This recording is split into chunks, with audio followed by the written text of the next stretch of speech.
All right, this one is near and dear to both of our hearts in a strange way, just because it's been such a spectacle to watch. We are going to be covering someone who's had probably one of the biggest music come-ups in the American public eye in a while. Yeah. He just got out of jail, got a Billboard #1 hit. His last song, Zaza, did 45 million views in 6 days. That's crazy. Currently on Billboard at 90, Hot 100 with no radio play, no loves from DSPs. So those stats are crazy. the thing that we're going to be covering is the lead up. But before I want you to lead off of what we're going to be talking about in the documentary, what I want to lead off is people that were saying that he was not able, and who I'm talking about is Tekashi 6ix9ine.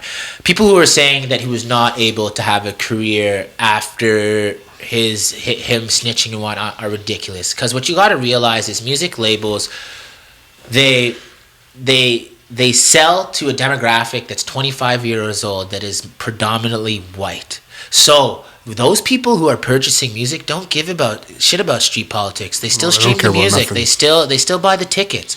The rumors of him, he's gonna get shot when he gets out, bro. You get $1 million security. No fucking gangbanger from a neighborhood around the fucking U.S. is coming out and pulling a fucking Kennedy and shooting this guy. It's just not absolutely happening. So I find it very naive when talking heads in the industry start saying that he can't have a career, because he clearly can, because with no DSPs he's on a Hot 100 again with a song. That's crazy. So my thing is, it rubbed me the wrong way, because I think he's a marketing genius, and what I want you to cover in this document, what this documentary covered, is how smart he was marketing. And how was that, Jeff, in the documentary? Yeah, it was like he all things aside, like that kid's a marketing genius. Like he really like understood video content and how it would affect dive into that his success. Really, like, God, he wouldn't release his music was shit, and he wouldn't release a track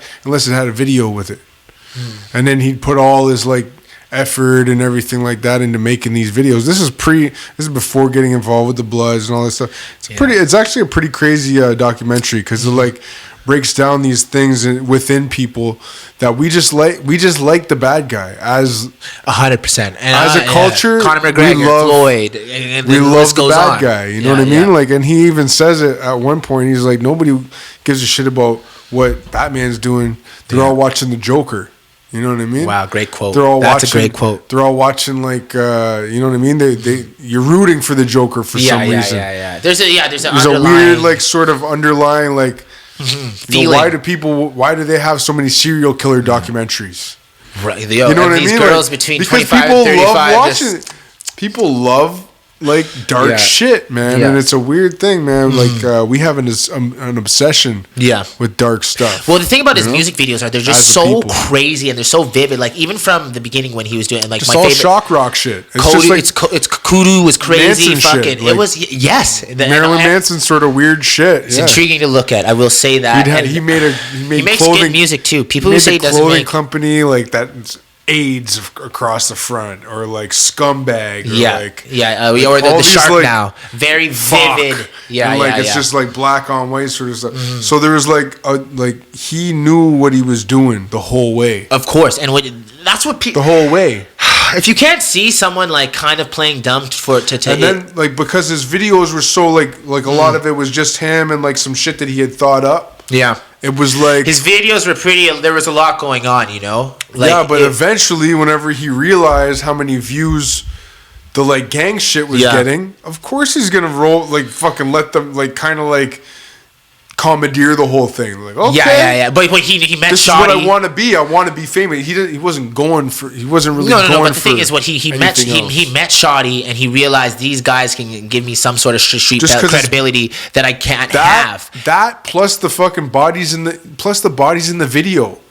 It's hard to get bodies in 100 guys together. Yes, anything ever. Try to get 5 people together to play like whatever video games. But bro, gangs always have 100 guys around. No, 100%. 50 guys around. You could potentially always do a rap video. So let me ask you this. So he met Shawty. Shawty in the video. Yeah, bro. Of course. He met Shawty. He allegedly was skimming off the top of Tekashi for years and whatnot, and then that's why they had their falling out. Allegedly was having sex with Tekashi's baby mama, this, that, and the third. With all that information coming out, and with him going on Impulsive, one of the moments on Impulsive that I want to talk about is when he's like, "Yo, I was in jail the first night, and I was watching Lone Survivor, and I was like, I'm definitely snitching." Like, that was so fucking funny to me. So let me ask you: do you